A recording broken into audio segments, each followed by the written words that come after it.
The Great Gatsby, Chapter 3, Part 2. We shook hands with him gravely and went back outdoors. There was dancing now on the canvas in the garden, old men pushing young girls backward in eternal graceless circles, superior couples holding each other tortuously, fashionably, and keeping in the corners, and a great number of single girls dancing individualistically or relieving the orchestra for a moment of the burden of the banjo or the traps. By midnight the hilarity had increased. A celebrated tenor had sung in Italian, and a notorious contralto had sung in jazz, and between the numbers people were doing stunts all over the garden, while happy, vacuous bursts of laughter rose toward the summer sky. A pair of stage twins, who turned out to be the girls in yellow, did a baby act in costume, and champagne was served in glasses bigger than finger bowls. The moon had risen higher, and floating in the sound was a triangle of silver scales, trembling a little to the stiff, tinny drip of the banjos on the lawn. I was still with Jordan Baker. We were sitting at a table with a man of about my age, and a rowdy little girl who gave way upon the slightest provocation to uncontrollable laughter. I was enjoying myself now. I had taken 2 finger bowls of champagne, and the scene had changed before my eyes into something significant, elemental, and profound. At a lull in the entertainment, the man looked at me and smiled. "Your face is familiar," he said politely. "Weren't you in the 3rd Division during the war?" "Why, yes, I was in the 9th Machine Gun Battalion. I was in the 7th Infantry until June 1918. I knew I'd seen you somewhere before." We talked for a moment about some wet, gray little village in France. Evidently he lived in this vicinity, for he told me that he had just bought a hydroplane and was going to try it out in the morning. "Want to go out with me, old sport? Just near the shore along the Sound." "What time?" "Any time that suits you best."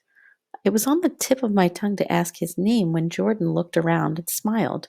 "Having a gay time now?" she inquired. "Much better." I turned again to my new acquaintance. "This is an unusual party for me. I haven't even seen the host. I live over there." I waved my hand at the invisible hedge in the distance. "And this man Gatsby sent over his chauffeur with an invitation." For a moment he looked at me as if he had failed to understand. "I'm Gatsby," he said suddenly. "What?" I exclaimed. "Oh, I beg your pardon. I thought you knew, old sport. I'm afraid I'm not a very good host." He smiled understandingly, much more than understandingly. It was one of those rare smiles with a quality of eternal reassurance in it that you may come across 4 or 5 times in life. It faced, or seemed to face, the whole external world for an instant, and then concentrated on you, with an irresistible prejudice in your favor. It understood you just so far as you wanted to be understood, believed you and as you would like to believe in yourself, and assured you that it had precisely the impression of you, at your best, you hoped to convey. Precisely at that point it vanished, and I was looking at an elegant young roughneck, a year or two over 30, whose elaborate formality of speech just missed being absurd. Some time before he introduced himself, I'd gotten a strong impression that he was picking his words with care. Almost at the moment when Mr. Gatsby identified himself, a butler hurried toward him with the information that Chicago was calling him on the wire. He excused himself with a small bow that included each of us in turn. "If you want anything, just ask for it, old sport," he urged me. "Excuse me, I will rejoin you later."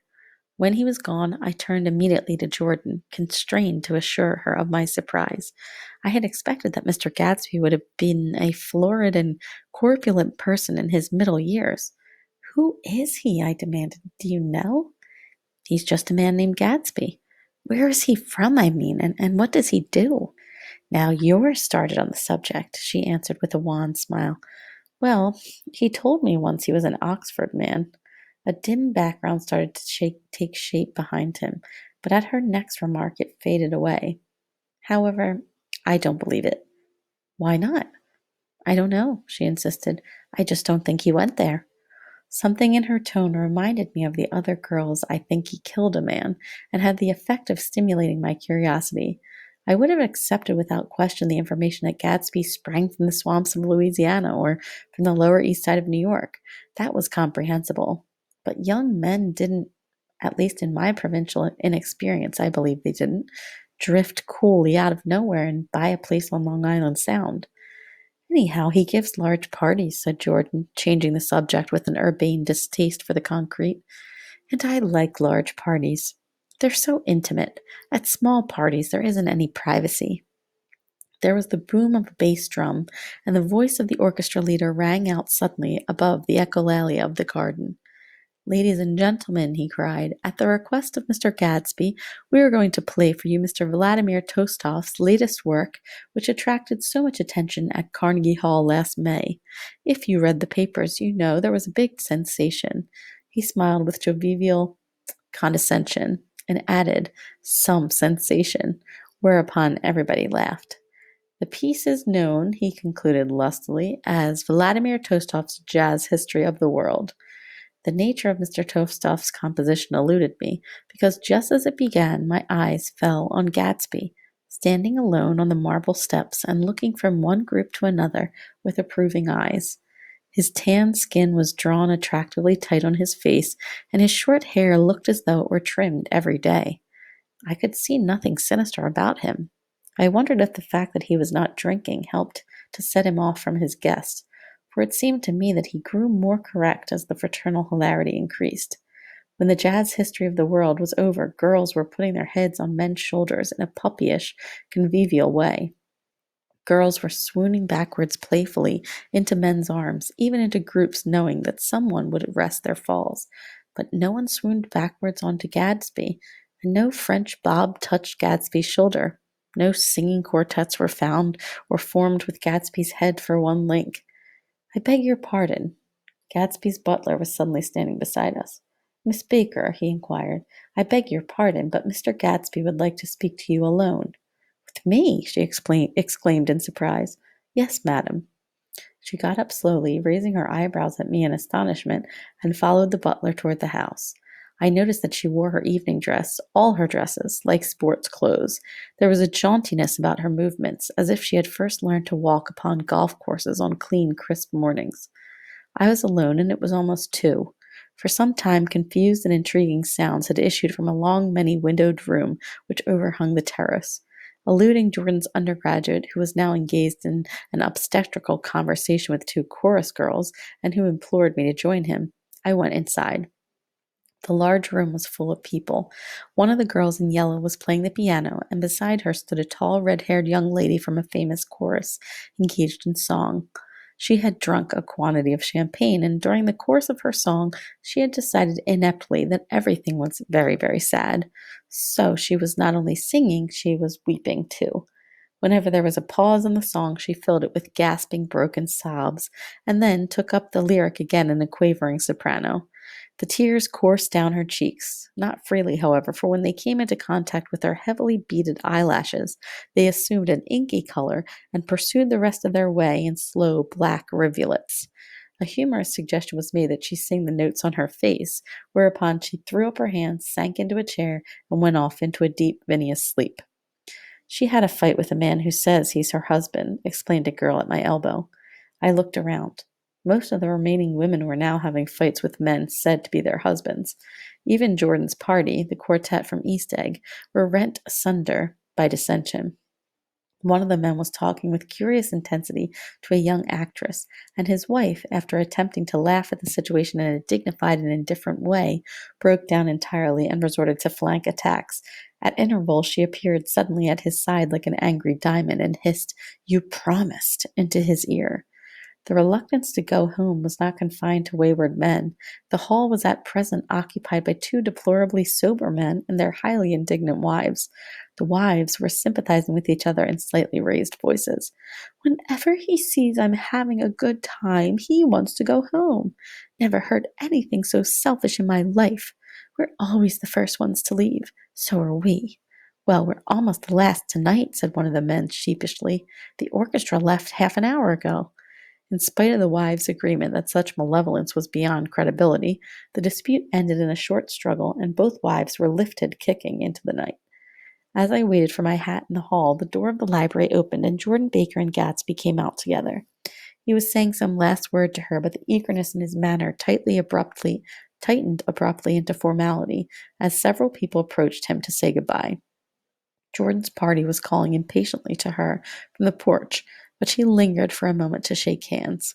"I've just heard the most amazing thing," she whispered. "How long were we in there?" "Why, about an hour." It was simply amazing," she repeated abstractly. "But I swore I wouldn't tell it, and here I am tantalizing you." She yawned gracefully in my face.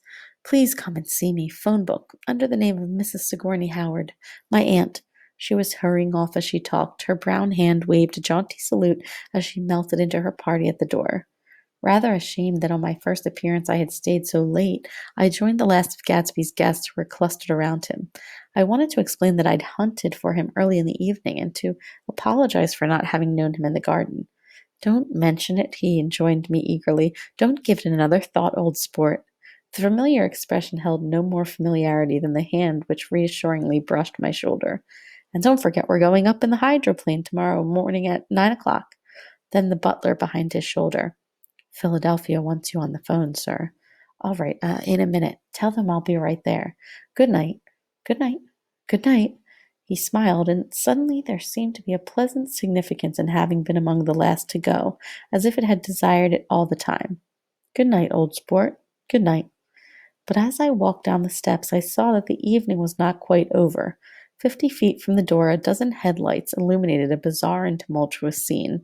In the ditch beside the road, right side up but violently shorn of one wheel, rested a new coupe which had left Gatsby's drive not 2 minutes before. The sharp jut of a wall accounted for the detachment of the wheel, which was now getting considerable attention from half a dozen curious chauffeurs. However, as they had left their cars blocking the road, a harsh, discordant din from those in the rear had been audible for some time, and added to the already violent confusion of the scene. A man in a long duster had dismounted from the wreck, and now stood in the middle of the road, looking from the car to the tire, from the tire to the observers, in a pleasant, puzzled way. "See," he explained, "it went in the ditch." The fact was infinitely astonishing to him, and I recognized first the unusual quality of wonder, and then the man. It was the late patron of Gatsby's library. "How did it happen?" He shrugged his shoulders. "I know nothing whatever about mechanics," he said decisively. "But how did it happen? Did you run into the wall?" "Don't ask me," said Alwise, washing his hands of the whole matter. "I know very little about driving. Next to nothing. It happened. That's all I know." "Well, if you're a poor driver, you oughtn't to try driving at night." "But I wasn't even trying," he explained indignantly. "I wasn't even trying." An awed hush fell upon the bystanders. "Do you want to commit suicide? You're lucky it was just a wheel, a bad driver, and not even trying." "You don't understand," explained the criminal. "I wasn't driving. There's another man in the car." The shock that followed this declaration found voice in a sustained "Ah!" as the door of the coupe swung slowly open. The crowd, it was now a crowd, stepped back involuntarily, and when the door had opened wide, there was a ghostly pause. Then, very gradually, part by part, a pale, dangling individual stepped out of the wreck, pawing tentatively at the ground with a large, uncertain, dancing shoe. Blinded by the glare of the headlights and confused by the incessant groaning of the horns, the apparition stood swaying for a moment before he perceived the man in the duster. "What's the matter?" he inquired calmly. "Did we run out of gas? Look!" Half a dozen fingers pointed at the amputated wheel. He stared at it for a moment and then looked upward as though he suspected that it might have dropped from the sky. "Came off," someone explained. He nodded. "At first I didn't notice we'd stopped." A pause. Then, taking a long breath and straightening his shoulders, he remarked in a determined voice, "Wonder if he'll tell me where's a gas line station." At least a dozen men, some of them a little better off than he was, explained to him that the wheel and the car were no longer joined by any physical bond. "Back out," he suggested after a moment. "Put her in reverse." "But the wheel's off." He hesitated. "No harm in trying," he said. The caterwauling horns had reached a crescendo, and I turned away and cut across the lawn toward home. I glanced back once. A wafer of a moon was shining over Gatsby's house, making the night fine as before, and surviving the laughter and the sound of his still glowing garden. A sudden emptiness seemed to flow now from the windows and the great doors. endowing with complete isolation the figure of the host who stood on the porch, his hand up in a formal gesture of farewell. Reading over what I have written so far, I see I have given the impression that the events of 3 nights several weeks apart were all that absorbed me. On the contrary, they were merely casual events in a crowded summer, and until much later they absorbed me infinitely less than my personal affairs. Most of the time I worked. In the early morning, the sun threw my shadow westward as I hurried down the white chasms of lower New York to the Probity Trust. I knew the other clerks and the young bond salesmen by their first names, and lunched with them in dark, crowded restaurants on little pig sausages and mashed potatoes and coffee. I even had a short affair with a girl who lived in Jersey City and worked in the accounting department. But her brother began throwing mean looks in my direction, so when she went on vacation in July, I just let it blow quietly away. I took dinner usually at the Yale Club. For some reason, it was the gloomiest event of my day. And then I went upstairs to the library and studied investments and securities for a conscientious hour. There were generally a few rioters around, but they never came into the library, so it was a good place to work. After that, if the night was mellow, I strolled down Madison Avenue past the old Murray Hill Hotel and over 33rd Street to the Pennsylvania Station. I began to like New York, the racing, adventurous feel of it at night, and the satisfaction that the constant flicker of men and women and machines gives to the restless eye. I liked to walk up Fifth Avenue and pick out romantic women from the crowd and imagine that in a few minutes I was going to enter into their lives, and no one would ever know or disapprove. Sometimes in my mind I followed them to their apartments in the corners of hidden streets, and they turned and smiled back at me before they faded through a door into warm darkness. At the enchanted metropolitan twilight, I felt a haunting loneliness sometimes, and felt it in others. Poor young clerks who loitered in front of the windows waiting until it was time for a solitary restaurant dinner. Young clerks in the dusk, wasting and most poignant moments of night and life. Again at 8 o'clock, when the dark lanes of the 40s were five deep with throbbing taxicabs bound for the theater district, I felt a sinking in my heart. Forms leaned together in the taxis as they waited, and voices sang. There was laughter from unheard jokes, and lighted cigarettes outlined unintelligible gestures inside. Imagining that I too was hurrying toward gaiety and sharing their intimate excitement, I wished them well. For a while I lost sight of Jordan Baker, and then in midsummer I found her again. At first I was flattered to go places with her because she was a golf champion and everyone knew her name. Then it was something more. I wasn't actually in love, but I felt a sort of tender curiosity. The bored, haughty face that she turned to the world concealed something. Most affections conceal something eventually, even though they don't in the beginning. And one day I found out what it was. When we were on the house party together up in Warwick, she left a borrowed car out in the rain with the top down and then lied about it. Suddenly I remembered the story about her that had eluded me that night at Daisy's. At her first big golf tournament, there was a row that nearly reached the newspapers, a suggestion that she had moved her ball from a bad lie in the semi-final round. The thing approached the proportions of a scandal, and then it died away. A caddy retracted his statement, and the only other witness admitted that he might have been mistaken. The incident and the name had remained together in my mind. Jordan Baker instinctively avoided clever, shrewd men, and now I saw that this was because she felt safer on a plane where any divergence from a code would be thought impossible. She was incurably dishonest. She wasn't able to endure being at a disadvantage, and given this unwillingness, I suppose she had begun dealing in subterfuges when she was very young, in order to keep that cool, insolent smile turned to the world, and yet satisfy the demands of her hard, jaunty body. It made no difference to me. Dishonesty in a woman is a thing you never blame deeply. I was casually sorry, and then I forgot. It was on that same house party that we had a curious conversation about driving a car. It started because she passed so close to some workmen that our fender flicked a button on one man's coat. "You're a rotten driver," I protested. "Either you ought to be more careful or you oughtn't to drive at all." "I am careful." "No, you're not." "Well, other people are," she said lightly. "What's that got to do with it?" "They'll keep out of my way," she insisted. "Takes two to make an accident." "Suppose you meet someone just as careless as yourself." "I hope I never will," she answered. "I hate careless people. That's why I like you." Her gray, sun-strained eyes stared straight ahead, but she had deliberately shifted our relations, and for a moment I thought I loved her. But I am slow thinking and full of interior rules that act as brakes on my desires, and I knew that first I had to get myself definitely out of that tangle back home.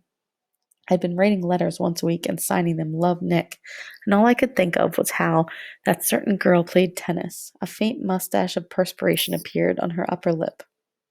Nevertheless, there was a vague understanding that had to be tactfully broken off before I was free. Everyone suspects himself of at least one of the cardinal virtues, and this is mine. I am one of the few honest people that I have ever known.